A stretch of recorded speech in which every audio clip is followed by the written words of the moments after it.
My ex-boss finally got fired along with our ex-HR. My ex-boss was a very manipulative guy who would scheme with HR to get loyalty. He would love bomb his staff, including me with compliments, making us feel deeply valued. But after about 2 years of working for him, I realized it was his way of using me against others. He would yell at us in front of others, get really petty with his complaints, and even demanded that an Excel file should open in a specific tab. And there were only 2 freaking tabs. When I sent the file to him, how hard is it to click the next tab?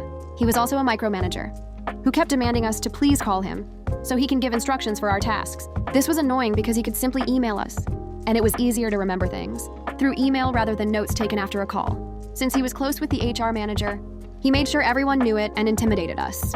I think the one that angers me the most was telling me I could not survive the job without him, and it would be difficult for me to find another job. When I brought this up to the HR manager, she simply said, well, that's his character. Sorry, but that's his lack of character. What he didn't know was that all those years, I kept all our communications, i.e. emails, call logs, text messages, notes. I also took photos of these notes just in case. Some of the text messages show him gaslighting me. And unfortunately for him, I found a better job, so I was able to resign early this year. Last month, he was up for promotion. I have former colleagues who still share their stories and updates. I was fortunate enough to set a private meeting outside of my former office with our SVP, so I spilled everything and showed the receipts, including HR's reluctance to do anything about it.